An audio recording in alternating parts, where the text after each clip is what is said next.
예, 오늘은 시편 세 번째 시간이 되겠습니다. 인생의 나락에서 오늘은 인생의 나락에서라는 제목으로 말씀을 나누도록 하겠습니다.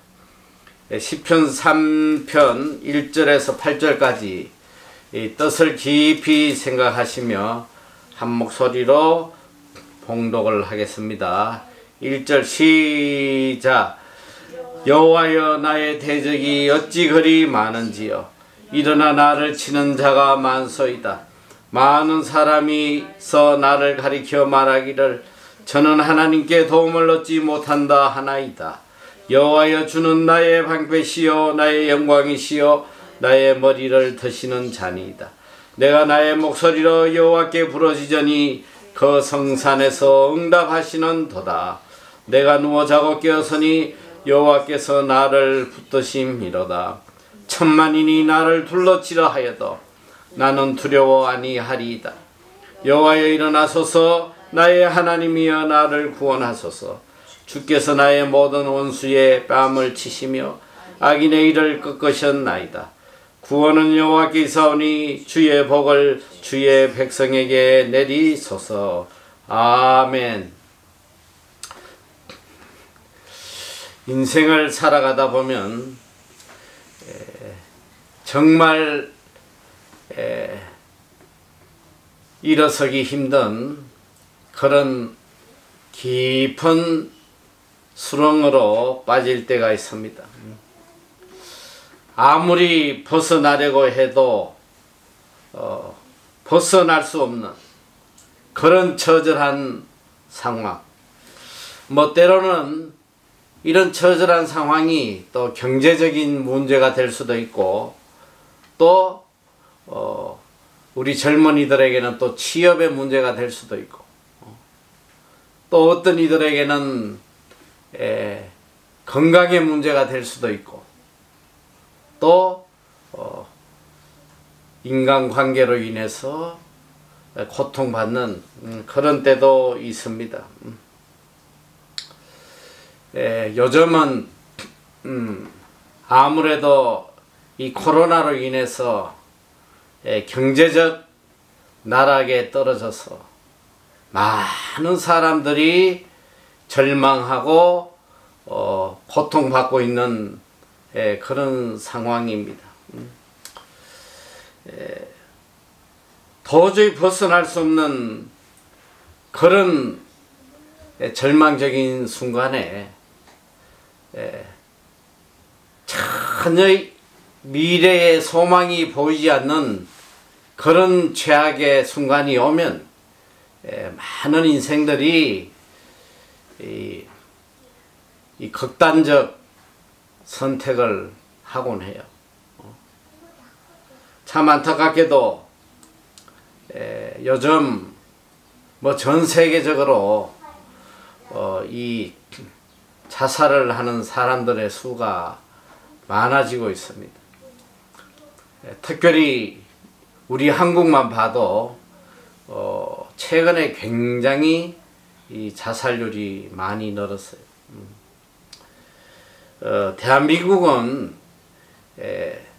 OECD 국가 중에서 자살률 1위, 지금 13년째 OECD 국가 중에서 자살률 1위입니다. 그리고 또 전 세계적으로도 자살률 1위예요. 2020년도만 봐도 우리나라에서 총 13,018명이 자살을 했습니다. 이것은 하루에 36명이 죽고 또 40분마다 한 명이 생을 마감을 합니다. 특히 10대, 20대, 30대 사망률 1위가 뭐냐면 바로 자살이에요. 이렇게 많은 사람들이 죽어가고 있습니다. 그런데 더 충격적인 것은 이건 자살한 사람에 대한 이야기고, 자살을 시도했던 사람은 어느 정도 되냐? 보통 자살한 사람의 10배 내지 40배 정도 된다고 그래요. 그리고 청소년은 무려 50배에서 150배의 자살 시도자가 있다고 그럽니다. 이걸 인원으로 환산하면 1년에 약 52만여 명이 자살을 시도한다는 거예요. 이건 다른 이야기로 하면 100명에 1명꼴로 자살을 시도한다는 것입니다. 너무 충격적이잖아요. 왜 이들이 자살을 시도하냐? 그 원인을 분석해 보니까 첫째로 이게 연령대별로 보면 원인이 다 다르지만 전체적으로 보면 제일 큰 문제가 경제적인 문제예요. 우리 청년들도 이 대학교 등록금을 못 내는 이런 일들로 인해서 자살하는 게 57%가 돼요. 가장 큰 요인이 경제적인 문제입니다. 또 두 번째는 보니까 이 취업 문제가 한 30% 정도 됩니다. 이 청년들이 받고 있는 이런 심적, 물적 압력이 너무나 크다는 것을 우리가 알 수가 있어요. 근데 인생을 살다 보면 이런 깊은 나락에 떨어지는 경우가 뭐 누구에게 한두 번은 있지 않겠나 생각이 들어요. 이런 처절한 상황, 한 줄기 빛도 보이지 않고 아무런 소망이 없을 때에 인간은 이렇게 극단적 선택을 하게 되는데, 이 자살을 하기 전에 많은 사람들이 이렇게 전화를 한다고 그래요. 혹시라도 누가 나를 좀 붙잡아 주지 않을까? 혹시라도 내가 좀 의지할 곳이 있을까? 마지막 순간까지 희망을 버리지 못하고 이렇게 전화를 한다곤 합니다. 얼마 전에 보니까 이 다큐 3일이라는 프로가 있어서 참 깊이 많은 생각을 하면서 봤는데, 그게 무슨 내용이냐면 바로 이 한강 다리에서 자살하는 자들을 구해내는 이런 구조대들의 3일 동안의 그 활동을 기록한 다큐 영상이에요. 보니까 이 한강에 다리가 뭐 수십 개 있는데 특별히 그 마포대교, 또 주로 마포대교에서 제일 많이 이렇게 자살을 한다고 그러는데, 보니까 이 한강 다리에 전부 다 이렇게 CCTV를 설치해 놓고 24시간 계속 모니터링을 해요. 특별히 깊은 야밤, 또 이런 새벽에 이렇게 다리를 홀로 걷는 사람이 있을 때는 아주 초긴장을 하고 바로 이렇게 구조 경비정을 출동을 시키더라고요. 그 대부분 그렇게 새벽이나 밤늦은 시간에 다리 위로 오는 사람들이 대체로 그렇게 자살을 하곤 합니다. 참 많은 사람들이 그 사흘 동안에도 정말 많은 사람들이 자살을 시도하는데, 특별히 이 20대 청년들이 많이 자살을 해요. 참 마음 아프게 봤던 것은 한 새벽에 젊은 20대 여자아이가 이제 다리 난간에 서서 이 주저하고 있어요. 이제 뛰어내리기 직전에 이렇게 주저하고 뛰어내리려고 할 때 급히 경비정이 출동을 해서 이 마이크로 밑에서 설득을 합니다. 물러서라고 물러서라고 막 마이크로 이야기를 하는데 참 그때 자매가 하는 말이 참 어떻게 보면 좀 우스꽝스럽기도 하면서 참 가슴이 찡한 그런 말을 해요. 죽으러 왔는데 밑에서 이제 그 죽으면 안 된다고 마이크로 이야기를 하니까 아래 경비원들을 향해서 큰 소리로 외쳐요. 저기요! 저기요! 여기서 뛰어내리면 죽어요? 이런 질문을 해요. 그만큼 마지막 순간까지도 죽음에 대한 두려움을 갖고 있는 그런 모습을 보았습니다. 인생의 나락에서 정말 헤어날 방법을 찾지 못할 때에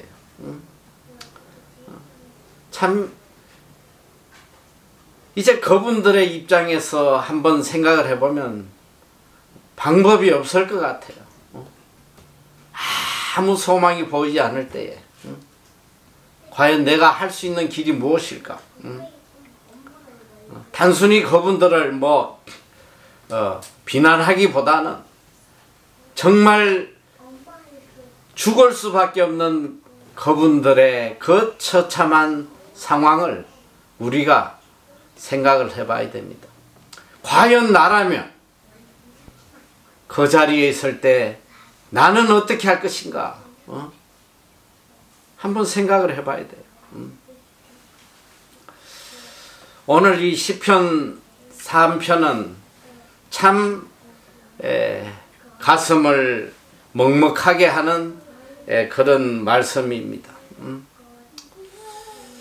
시편 3편을 일주일 내내 묵상을 하면서 야, 내가 이 다윗의 입장이었으면 어떻게 했을까? 이 다윗의 모습을 보면서 여러 가지 깊은 생각을 했는데 왜 다윗이 이렇게도 위대한 사람일까? 왜 이렇게 거각무도한 죄를 지은 다윗을 하나님은 그렇게 사랑을 하셨을까? 그리고 보면 이 성경 신구약 전체에 다윗만큼 많은 이름이 나오는 사람이 없어요. 그리고 다윗은 바로 예수 그리스도의 조상이 됐단 말이에요. 도대체 다윗이란 인물이 어떤 인물이기에 하나님은 다윗을 이렇게 사랑하셨을까? 오늘 이 시편 3편은 다윗이 하나님에게 엄청난 매를 맞으면서도 어떻게 보면 어떤 인생도 이렇게 처절한 상황까지 떨어질 수 있겠나 할 정도로 그런 비참한 이 수렁에 지금 빠져서 자기의 삶을 지금 고백하는 그런 내용으로 기록이 되어 있습니다. 오늘 우리가 이 시편 3편을 이해하려면 이 역사적인 배경을 먼저 알아야 돼요. 지금 이 상황이 여기까지 일어난 배경을 알아야 돼요. 여러분 이제 이 성경을 보면 시편 3편에는 이 표제가 있어요. 제목이 있습니다. 다윗이 그 아들 압살롬을 피할 때에 지은 시다. 이런 제목이 있어요. 지금 이 압살롬을 피해서 도망 다니면서 지은 시가 바로 이 시입니다. 그래서 이때까지의 상황을 우리가 이해를 해야지만 이 말씀을 제대로 이해할 수가 있어요. 여러분, 다윗은 자기 생명보다도 하나님을 사랑했던 믿음의 사람입니다. 우리가 너무 잘 알잖아요. 하나님의 이름을 모독한다고 이 골리앗 앞에 가서 그를 호통치고 생명을 내놓고 하나님의 이름을 높여드리는, 죽을 수밖에 없는 그런 상황인데도 그는 담대히 하나님을 높여드리는 그런 믿음의 사람이었습니다. 그런 사람을 하나님께서 어떻게 가만두시겠냐고. 하나님은 정말 다윗을 사랑하셨어요. 그래서 다윗에게 이 이스라엘의 왕이 되게 하시고 또 많은 은혜를 내려서 그가 강성하도록 도와주셨습니다. 그는 하나님의 은혜로 그 당대에 가장 영광스러운 왕이 되었습니다. 그가 가장 태평성대할 때에, 가장 하나님의 은혜를 많이 누리고 있을 때에 그는 잠시 육신의 정욕에 끌려서 하나님 앞에 큰 죄를 지어요. 여러분이 너무나 잘 아는 내용이잖아요.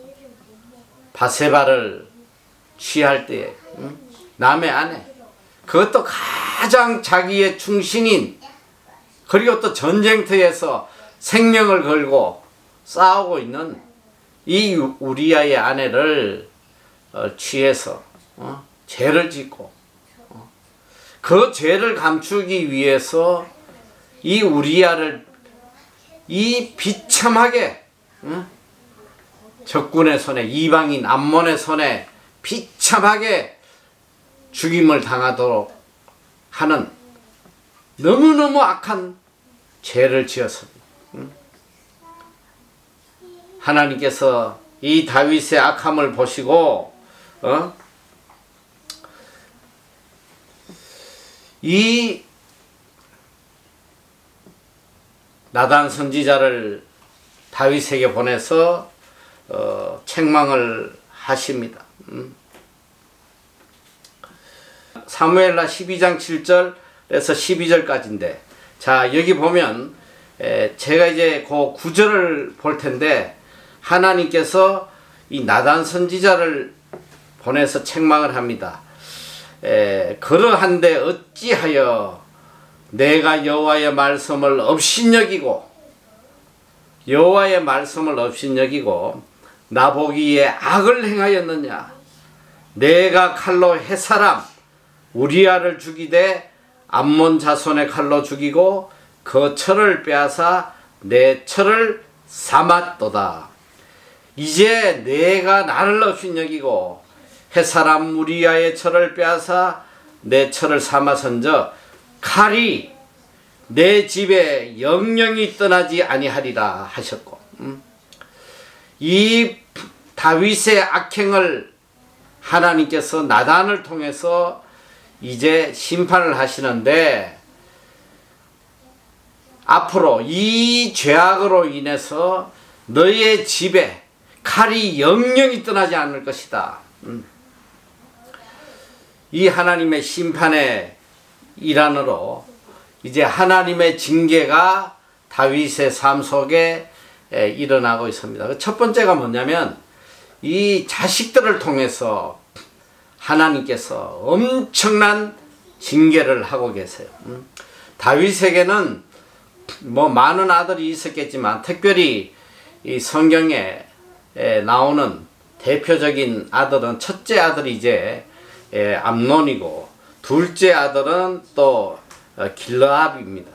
그리고 이 셋째는 바로 이 압살롬인데, 이 셋 다 어머니가 달라요. 이 세 아들이 있었는데, 이 첫째 아들 이 암논이 하나님 앞에 큰 악을 행해요. 그 집안이 완전히 죄악의 구렁텅이로 들어가기 시작합니다. 이 암논이 이 셋째 아들 압살롬, 자기 동생이죠. 자기 배다른 동생이긴 해도 이 압살롬의 누이 동생, 압살롬의 여동생이 있었는데 그 이름이 다말이에요. 참 아리따웠는데 사실 이게 배다른 형제라도 형제 자매인데 이 암논이 교묘하게 이 다말을 강제로 데려다가 이 강간을 하는 이런 악행을 저질러요. 그리고는 걷어차버려요. 이 사실을 알게 된 압살롬이 이 속으로 가슴에 이제 복수의 마음을 품기 시작합니다. 그런데 이런 엄청난 암논이 악을 행했는데도 불구하고 다윗이 이 암논을 크게 노하긴 해도 이 암논에 대해서 어떤 형벌을 주지를 않아요. 이 압살롬은 당연히 아버지가 이 암논에게 크게 질책하고 형벌을 줄지 알았는데 주지 않아요. 이 다윗은 자기 입장에서 노하기만 했지 이 암논을 책망하지 못하는 한 가지 이유가 있어. 왜냐? 다윗 자신이 그런 죄를 지었거든. 다윗 자신이 바세바를 취하고 우리아를 죽였기 때문에 아들 보고 야단을 칠 수 있는 그런 입장이 안 돼. 그때부터 이 압살롬의 마음에는 다윗에 대한 분노와 이 암논에 대한 분노가 가슴에 가득 찹니다. 그리고 그 때를 기다려요. 2년 뒤에 이 압살롬이 드디어 이 복수의 극을 펼치는데 자기 양떼들의 털을 깎는 날 큰 잔치를 벌입니다. 그래서 형제들을 다 초대를 해요. 그래가지고 이 잔치가 이 무르익어 갈 때에 자기 부하들을 시켜서 이 암논을 죽여버려요. 이 살인극이 일어납니다. 그리고는 이 압살롬은 도망을 가버려요. 이 압살롬은 그 어머니가 바로 이웃의 이방나라 거술이라는 나라에서 온 공주였기 때문에 그 외할아버지가 있는 거술왕 탈메에게로 도망가서 3년 동안 도피 생활을 해요. 3년 뒤에 이 다윗이 이 압살롬을 용서하고 다시 돌아오게 합니다. 돌아오지만 몇 년 동안 그 아들을 보지를 않습니다. 그때 이 압살롬 마음속에 이 아버지에 대한 반감이 일어나서 어떻게든 이 다윗을 제거하고 이 나라를 내가 뺏어야 되겠다. 이런 엄청난 계략을 꾸미게 돼요. 여러분, 이게 이 압살롬이 이런 엄청난 계략을 꾸미는데 이것이 뭐 압살롬의 머리에서 나온 건 아니에요. 하나님께서 압살롬을 통해서 다윗의 죄악을 지금 갚아주시는 거예요. 자, 그때 이 압살롬이 어떤 행동을 하냐면 이 사무엘하 15장 4절에서 이 6절에 그 내용이 나옵니다. 자, 내가 이 5절부터 읽을 텐데 이제 이 사람들의 이 재판을 해주는 일을 해요. 5절 보니까 사람이 가까이 와서 절하려 하면 이제 예전에는 이렇게 이 송사가 생기면 이 왕에게 가서 이렇게 재판을 받고 판결을 받고 했는데 이 왕에게 가기 전에 성문 앞에서 사람들에게 마음을 빼앗기 시작을 하는 거예요.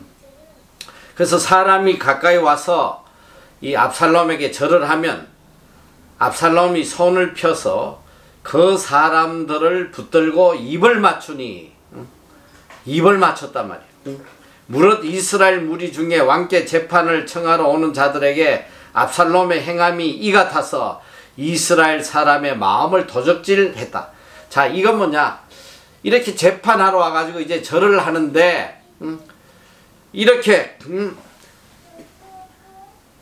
이 그냥 오면 이렇게 따뜻하게 그냥 맞이해주면 되는데, 극도로 사랑을 베푸는 거야. 입을 맞춘다. 이거는 아무에게나 입을 맞추는 게 아니잖아요. 이게 정말로 친밀한, 내가 사랑하는 사람에게 입을 맞추는데, 그 재판을 받으러 오는 사람들에게 그렇게 사랑을 베풀었어. 입을 맞추고. 그러니까 마음이 다 압살롬에게 빼앗길 수밖에 없어요. 그리고 뭐 이 압살롬이 이 성경에도 나오지만, 성경의 이 구약의 3대 얼짱 중에 한 사람이야. 이 압살롬은 흠이 없다고 그랬어. 키도 크고 얼마나 잘생겼냐면 흠을 잡을 데가 없을 만큼 준수한 사람이라고. 아, 이런 영화배우 같은 사람이 말이야. 자기가 그냥 이런 어려운 일을 당해가지고 재판을 받으러 오는데 안아주는 것만 해도 막 감개무량할 텐데 볼에다가 입을 맞추고 막 하니까 모든 사람의 마음이 다 압살롬에게 가버렸다. 그래서 압살롬이 사람들의 마음을 다 도적질해서 이제 이 나라를 뺏어버리려고 작당을 하고 있어요. 그리고 어느 정도 자기의 세력이 갖춰졌을 때 이 압살롬은 다윗에게 내가 이 헤브론에 가서, 옛날 성전이 있던 헤브론에 가서 잠깐 하나님께 내가 제사를 드리고 오겠습니다. 허락을 받고 이 헤브론에 자기의 이 추종자들을 일부 데리고 이제 헤브론에 가는데, 그때 어떤 사람을 초대하냐면 이 다윗의 오른손인 아히도벨. 이 아히도벨은 대단한 사람이야. 이게 바로 다윗의 카운셀링 해주는 사람이거든. 모든 일을 결정할 때에 이 아히도벨의 조언을 듣고 결정을 해요. 그래서 이 성경에 보면 이 아히도벨은 바로, 이 아히도벨의 머리에서 나오는 것은 하나님이 한 거나 마찬가지다.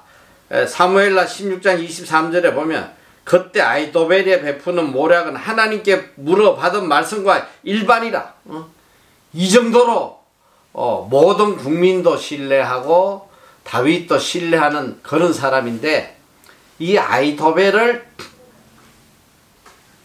그 헤브론에 초대를 해가지고 자기 편을 만들어버려요. 그래가지고 거기서 압살롬이 자기가 이스라엘의 왕임을 선포해버려요. 그러니 뭐 이게 반역이 일어났지. 이제 다윗에게 이 소식이 전달됩니다. 압살롬이 반역했다고. 많은 사람들이 지금 다윗에게 지금 다 저 압살롬에게 다 돌아갔다고. 그러니까 이 다윗은 충격을 받고 급하게 몇몇 무리를 데리고 도주를 합니다. 자, 이 다윗이 이 성을 떠나서 도주하는 데는 두 가지 이유가 있어요. 첫째는 이 가장 큰 이유는 뭐냐면, 이 압살롬이 배신을 했는데, 물론 압살롬이 아니고 다른 사람이 했다면 목숨 걸고 싸우겠지. 싸워서 성을 지키겠지만, 이 압살롬의 이 반역에 대해서는 그가 싸우지 않아요. 두 가지 이유 때문에. 첫째는 이 모든 사건이 하나님으로부터 나왔다는 걸 그는 알았어. 그리고 둘째는 자식이잖아. 어떻게 자식하고 싸워서 자식을 죽일 수 있겠냐 이 소리야. 그래서 그는 눈물을 머금고 급하게 도망가는데 그가 얼마나 비참하게 도망가냐면 이 성경에는 이렇게 기록되어 있습니다. 사무엘하 15장 23절에는 온 땅 사람이 대성통곡하며 모든 인민이 앞서 건너가매 왕도 기드론 시내를 건너가니 건너간 모든 백성이 광야길로 행했다. 모든 백성이 통곡했다는 거예요. 그리고 사무엘하 15장 30절은 참 충격적인 모습입니다. 다윗이 감람산 길로 올라갈 때에 머리를 가리우고 머리를 풀어 헤쳤다는 거야. 맨발로 울며 행하고 저와 함께 가는 백성들도 각각 그 머리를 가리우고 울며 올라갔다. 이 모습을 한번 생각을 해봐요. 일국의 왕이 얼마나 다급했으면 신발도 못 신고 맨발로 머리를 풀어 헤치고 통곡을 하면서 피난을 가는, 그리고 더 충격적인 건 뭐냐, 피난을 가는 길에 사무엘하 16장 5절에서 8절에 보면 또 13절에 보면 이런 충격적인 이야기가 나와요. 내가 길어서 다 읽질 않는데 이 사울, 베냐민 지파 사울왕의 후손인 이 시므이라는 자가 있어.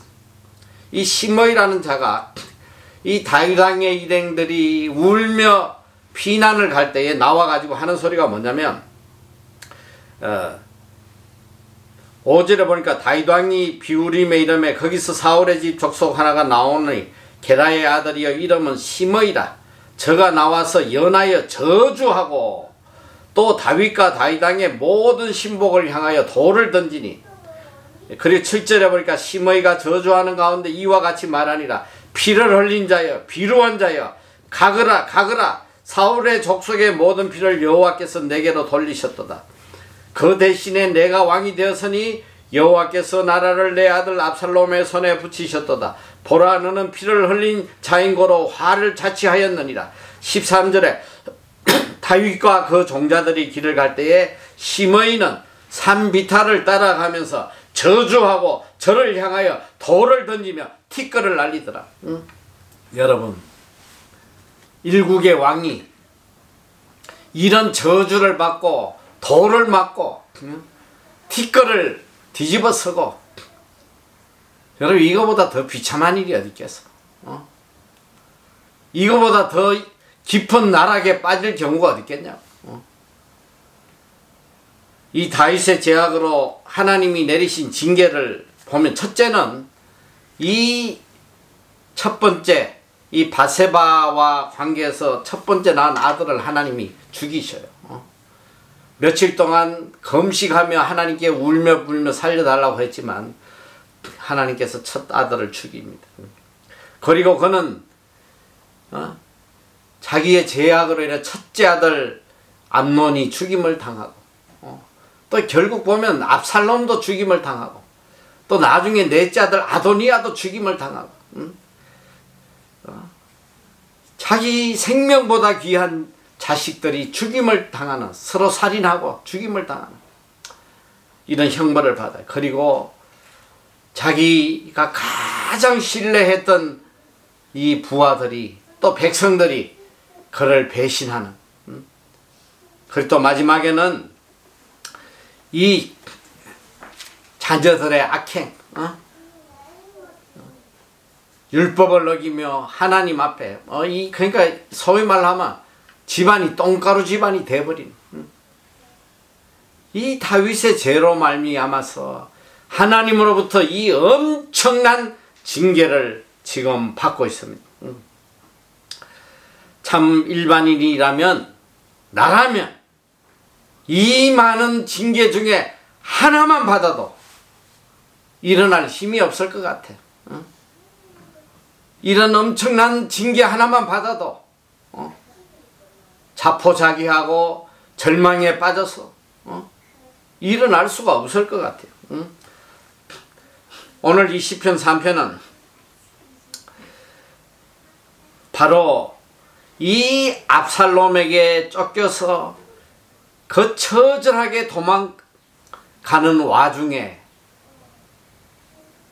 지은 이 탄식의 시입니다. 그런데 이 시를 보면 우리가 읽어서 알지만 첫 부분은 탄식으로 시작하지만 결국 하나님을 찬양하는 그런 노래로 끝을 맺습니다. 그래서 이 시편 3편을 아침의 시편이다 이렇게 이야기를 해요.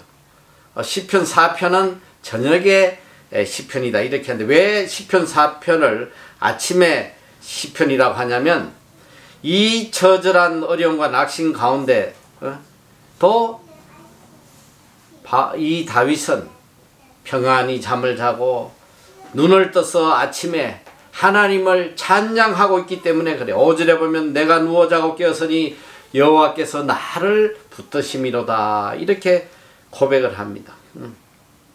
자, 이제 우리가 1절을 보면 다윗의 이 현 상황이 얼마나 처절한지 나타나 있습니다.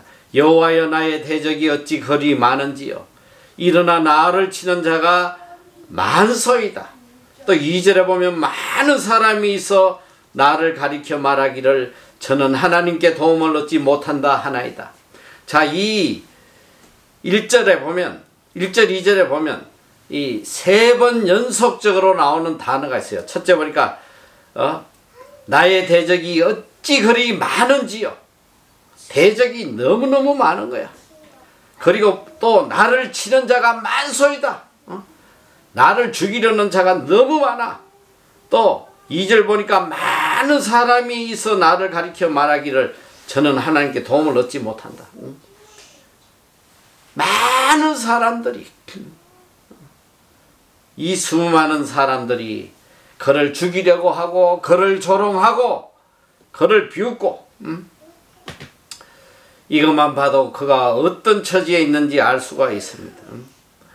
사무엘하 15장 12절 13절에도 보니까 반역하는 일이 크감에 압살롬에게로 돌아오는 백성이 많아지니라.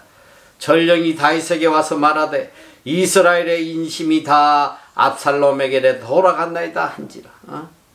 그러니까 많은 대부분의 이 다윗을 추종하던 백성이 이 유다 지파가 다 다윗을 배신하고 압살롬에게 붙은 그런 상황이 됐단 말이에요. 참 이거보다도 더 처절한 상황이 어디 있어요. 나를 위해서 생명을 바칠 것 같던 그런 자들이 늘 그냥 입만 열면 나를 칭송하고 나를 추종하던 자들이 어느 순간에 보니까 전부 다 나를 죽이려고 하는 이런 자가 되어 있는 이런 상황. 여러분 이런 상황에 견딜 수 있겠어요? 한 사람만 내 신복이 나를 배신해도 그 분노로 해서 잠을 이루기가 어려운 게 인생인데 이 많은 무리들이 그를 단순히 배반한 게 아니라 그를 죽이려고 하고 있단 말이야. 그를 죽이려고. 그리고 2절에는 많은 사람이 나를 가리켜 말하기를 저는 하나님께 도움을 얻지 못한다나이다. 이거보다 더 고통스러운 조롱이 어딨냐고. 야, 하나님도 너를 버려서 인간아. 하나님도 너를 버려서. 하나님은 네 편이 아니고 이제 우리 편이야, 우리 편. 그 소리를 들을 때에 이 다윗의 마음이 어땠겠어요? 하나님께 버림받은 모습으로 보여지는 자신의 모습을 생각할 때에 그 처참함은 이건 차라리 죽는 게 낫단 말이야. 그리고 아까도 읽었지만은 이 시므이의 이 저주, 이 하찮은 이 베냐민 지파 시므이가 이 욕을 퍼대자, 저주를 하자. 이 피를 흘린 자야, 비루한 자야, 가거라 가거라. 여러분, 이게 무슨 말인지 알아요? 피를 흘린 자여, 비루한 자여, 가거라 가거라. 이 비루한 자라는 것은 영어로 스콘드렐이라는데, 이건 뭐냐면 싹한 자, 이 싹한 자, 이 싹한 놈아, 이 피를 흘린 이 싹한 놈아. 성경은 가장 그래도 이 고귀한 책이기 때문에 이 단어를 골랐어요. 이 피 흘린 자여, 비루한 자여, 가거라 가거라, 이런 소리가 아니야. 이걸 현장감 있게 이야기하면, 이 피 흘린 이 악한 망새끼 같은 놈아, 꺼져라 꺼져라, get away. 영어에서 get out, get out. 이 악한 놈 꺼져, 꺼져버려, 꺼져 뒤져버려. 이렇게 퍼붓고 있단 말이야. 이런 소리를 들으면서 참 자기 모습을 볼 때에 이게 죽는 게 더 편하지 않겠어? 이거보다 더 처절한 상황이 어디 있겠냐 말이야. 이 다윗이 왜 위대한 사람이냐? 다윗은 비록 이런 처절한 하나님으로부터 징계를 받아도 그는 이 모든 일이 오직 하나님으로부터 온 것이라는 걸 깨닫고 하나님 앞에 겸손했어. 하나님 앞에 겸손했단 말이야. 절대로 자기를 저주하는 인간과 다투어 싸우지 않았어. 그리고 그 상황에서 벗어나려고 발버둥 치지도 않았어. 이렇게 저주하는 시므이를 보면서 사무엘하 16장 9절에서 12절에, 내가 이게 시간이 없어 다 읽지 못하는데 이런 내용이에요. 이 모습을 본 다윗의 신복 아비새가 그래요. 아니 어떻게 이 죽은 개 같은 놈이 이 우리 왕을 이렇게 저주를 하냐? 왕이여, 내가 가서 당장 저놈의 머리를 베게 허락하소서. 이때 다윗은 위대한 말을 합니다. 서루야의 아들들아, 내가 너희와 무슨 상관이 있느냐. 10절에 저가 저주하는 것은 여호와께서 저에게 다윗을 저주하라 하심이니 내가 어찌 그리하였느냐 할 자가 누구겠느냐 하고, 또 아비새와 모든 신복에게 이르되 내 몸에서 난 아들도 내 생명을 헤아려 하거든 하물며 이 베냐민 사람이라 여호와께서 저에게 명하신 것이니 저로 저주하게 버려두라. 혹시 여호와께서 나의 원통함을 감찰하시리니 오늘날 그 저주 까닭에 선으로 내가 갚아주시리라 하고. 얼마나 위대한 믿음의 사람이냐. 이런 저주 속에서도 끝까지 하나님이 선으로 갚아주실 걸 소망하고 하나님에 대한 소망을 끝까지 버리지 않는 이 믿음. 여러분, 오늘 우리가 살아가다가 조그만 어려운 상황이 닥치면 대부분의 우리 그리스도인들도 낙담하고 절망해요. 그 순간에 하나님의 도움을 찾기보다는 하나님을 원망하고 하나님이 살아계시면 어떻게 이런 일이 있냐고, 때로는 하나님을 덩지고 더 이상 하나님을 믿지 않는 그런 자칭 성도들도 많이 있단 말이지. 왜 다윗이 이렇게 위대하냐? 이런 처절한 상황 속에서도 끝까지 하나님을 찬양하고 끝까지 하나님에 대한 신뢰를 버리지 않는 이 믿음, 이 다윗만이 가질 수 있는 이 엄청난 믿음이에요. 자, 3절에 보세요. 이런 처절한 상황 속에서도 그는 이렇게 고백합니다. 여호와여, 주는 나의 방패시여 나의 영광이시여 나의 머리를 드시는 자니이다. 그런데 이 원문에 보면 이 3절 앞에 한글에는 이게 생략이 되어 있다는데 이 원문에는 이 3절 앞에 왜라는 단어가 들어있다고 그래요. 왜라는 단어. 히브리어로 왜라는 단어는 이게 무슨 뜻이냐면 nevertheless 혹은 but 그러나 그럼에도 불구하고 내가 지금 이렇게 어려운 상황에 처했음에도 불구하고 여호와는 나의 방패시요 나의 영광이시요 나의 머리를 드시는 자신이다. 비록 내가 이렇게 처절한 상황에 빠져 있을지라도 하나님은 여전히 나의 방패 되시고 나의 영광 되시고 나의 머리를 들어주시는 자이다. 하나님을 찬양하고 있단 말이야. 이게 믿음의 사람이에요. 내가 비록 하나님으로부터 이런 매를 맞고 있지만 하나님은 여전히 선하신 분이시고 하나님은 여전히 나의 힘과 소망이 되시는 분이라는 것을 그는 찬양하고 있습니다.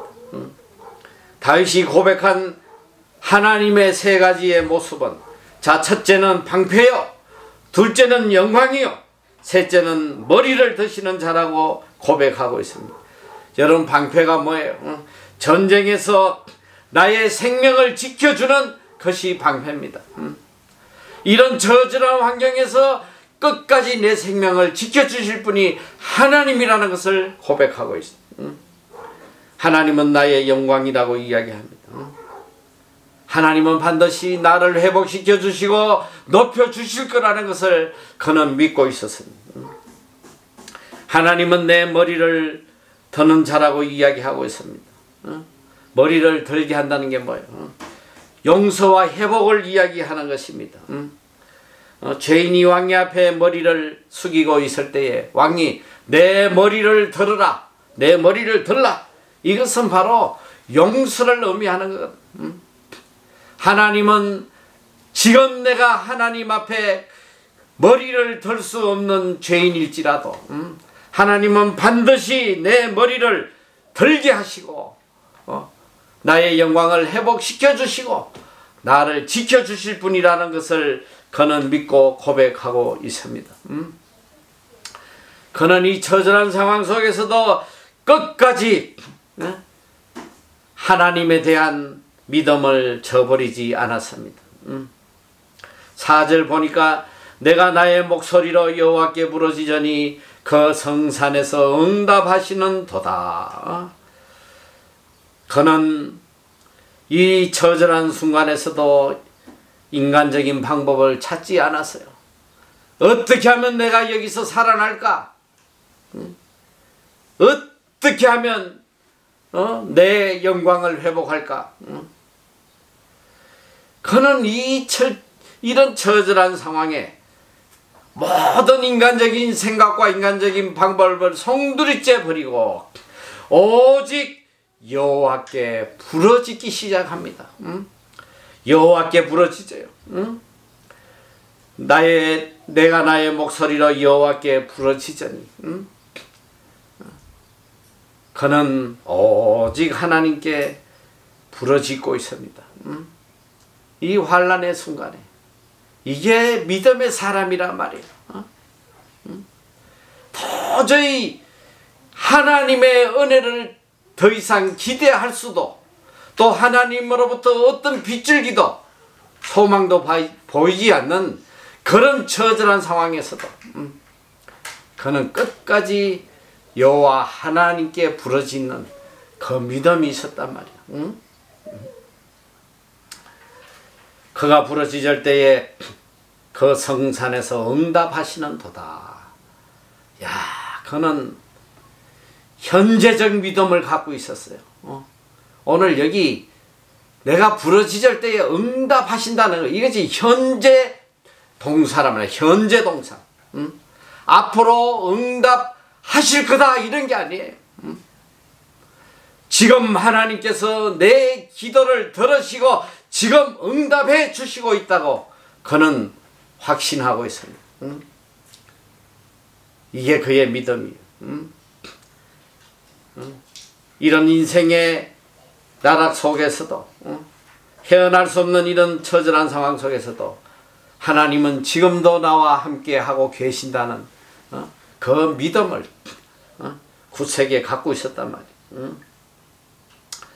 5절에 보니까 내가 누워 자고 깨었으니 여호와께서 나를 붙드심이니이다.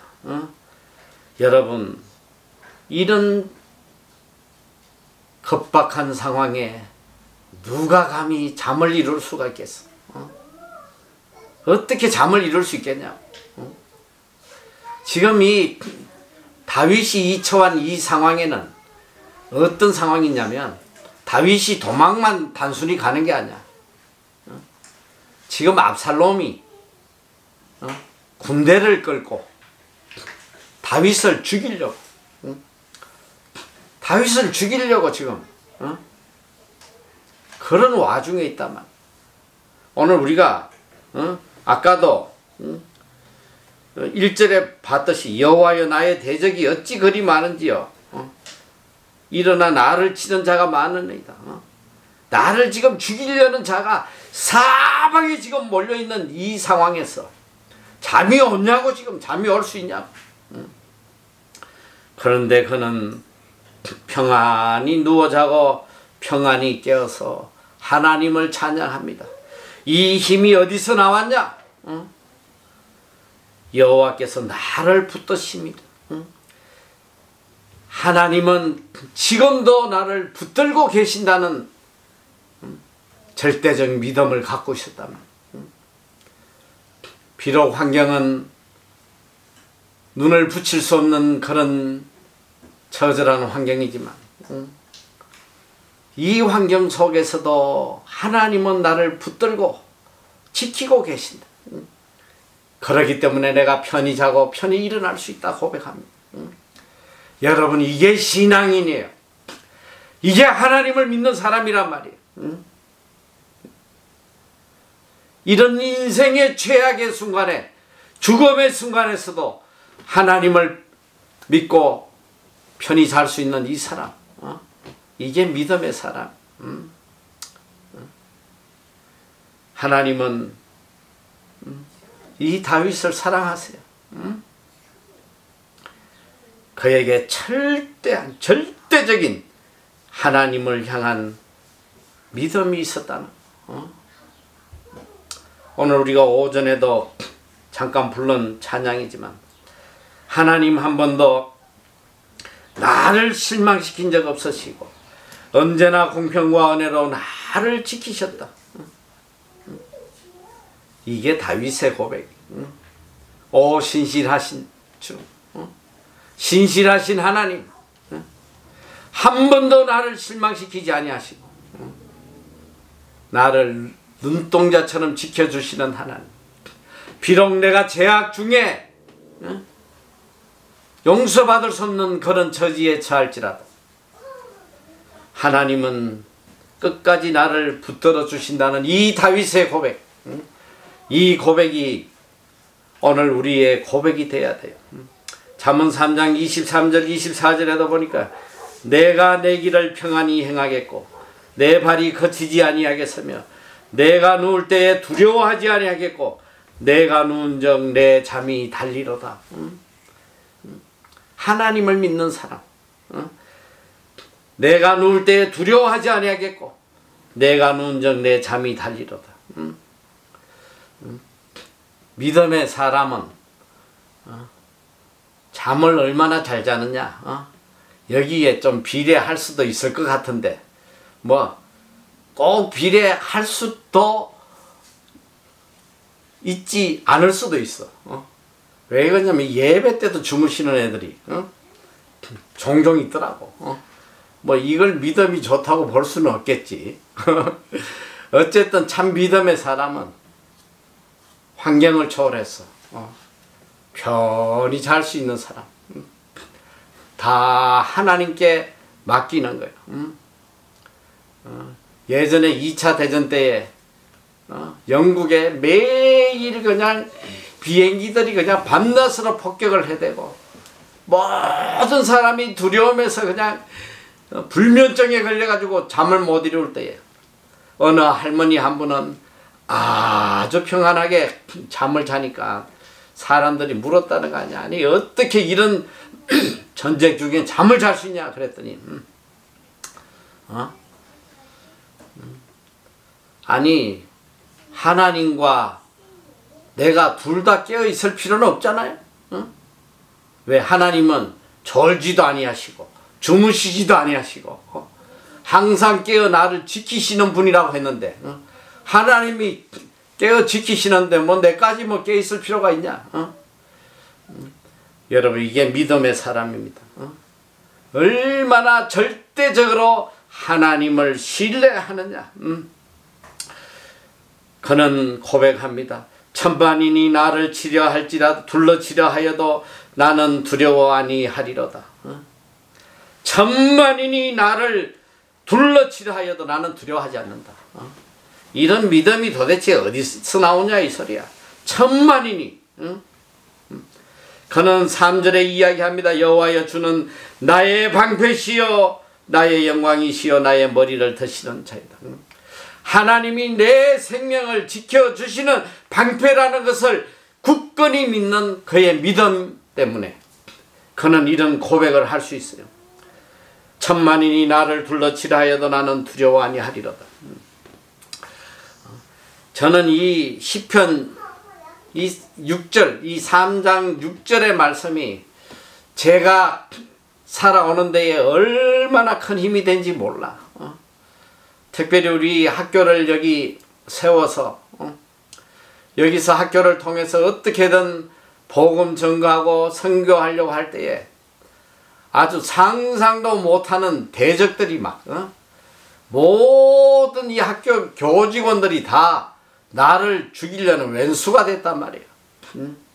복음 못 전하게 하고 뭐 투서내고 말이지.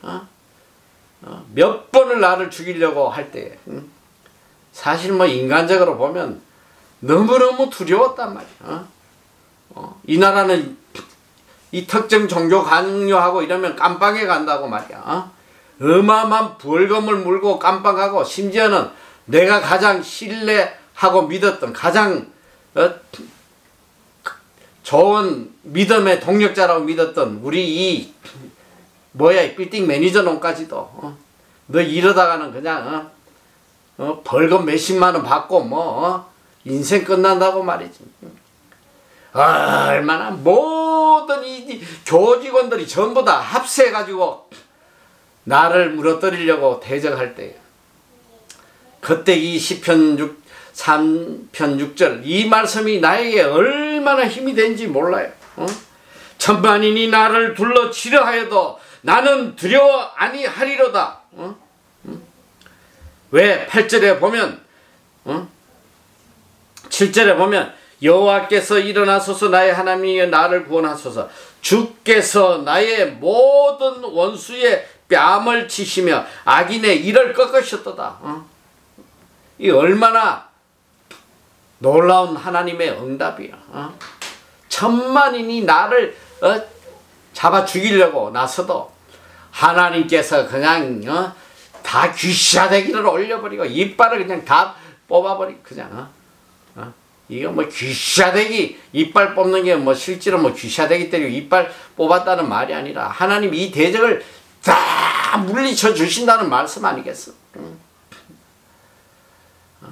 저는 이 말씀, 이 한마디의 말씀이 오늘까지 우리 학교를 지켜온 힘이 되었다만 천만인이 나를 둘러치려 할지라도 나는 두려워하지 않을 것이다. 7절부터 다시 한번 보여. 여호와여 일어나소서 나의 하나님이여 나를 구원하소서 주께서 나의 모든 원수의 뺨을 치시며 악인의 이를 꺾으소서 구원은 여호와께 있사오니 주의 복을 주의 백성에게 내리소서. 자, 구원은 오직 하나님께 있다고 고백하고 있습니다. 나를 구원해 주실 분은 오직 여호와 하나님밖에 없다고 고백하고 있어요. 여러분, 이 험난한 세상을 살아가는데 우리를 구원해 주실 분이 누가 있겠어요? 나를 지켜줄 사람이 누가 있겠냐고. 돈이, 명예가, 권력이, 부모가, 내 자식이, 내 친구가 나를 구원할 수 있습니까? 지금 이 코로나 하나만 와도 자기를 지킬 인생이 한 명도 없다 이 소리야. 중요한 건 뭐냐? 오늘 우리를 이 어떤 환난에서도 우리를 건져주실 분은 오직 하나님 한 분밖에 없다는 이 다윗의 고백이 우리의 고백이 돼야 돼. 주께서 나의 모든 원수의 뺨을 치시며 악인의 일을 꺾으셨다. 모든 원수, 내 모든 원수의 뺨을 치시고 악인의 일을 꺾으셨다. 이건 뭐냐? 어떤 환난에서도 어떤 대적의 손에서도 우리를 건져주실 분은 하나님 한 분밖에 없다는 거. 여러분 이걸 믿으셔야 됩니다. 8절에 구원은 여호와께 있사오니 주의 복을 주의 백성에게 내리소서. 1절에는 여호와를 외치면서 다윗이 기도하지만 또 이 마지막 절도 여호와를 외치면서 기도합니다. 그러나 여기에는 많은 차이가 있어요. 1절에 여호와의 외침은 탄식과 아침의 아픔의 외침이었다면 이 마지막 7절의 외침은 확신과 기쁨의 외침입니다. 그는 기쁨으로 지금 외치고 있습니다. 구원은 여호와께 있사오니, 구원은 여호와께 있사오니. 여러분 일평생 우리가 외쳐야 될 이 한마디, 구원은 오직 여호와께 있사오니, 일평생 이 한마디 외치며 살아가야 돼요. 구원은 여호와께 있사오니. 우리를 구원하실 분은 오직 여호와세요. 그리고 그는 이어서 이야기합니다. 주의 복을 주의 백성에게 내리소서. 비록 그가 자기의 죄값으로 이런 처절한 징계 속에 있지만 그는 신실하신 하나님에 대한 신앙을 끝까지 버리지 아니하시고 구원은 오직 여호와께 있고 하나님께서 주의 백성에게 복을 내려주실 분이라는 그 믿음을 끝까지 붙들고 있었단 말이에요. 우리에게 복을 주실 분은 오직 하나님이세요. 이 절대적 믿음, 끝까지 하나님의 복을 간구하며 하나님을 찬양하는 이 다윗의 이 믿음, 오늘 이거 우리가 가져야 될 믿음이에요. 이 처절한 환경 속에 특별히 이 코로나로 한 치 앞도 내다볼 수 없는 이런 인생의 나락에서 오늘 우리가 외쳐야 될 그 한마디가 뭐냐? 구원은 여호와께 있사오니. 구원은 우리 하나님에게 있습니다. 하나님 저에게 복을 내려 주시옵소서. 이 믿음으로, 이 확신으로, 이 기쁨으로 오늘을 승리하며 살아가는 여러분 다 되시기를 축원합니다. 기도하겠습니다. 사랑의 하나님,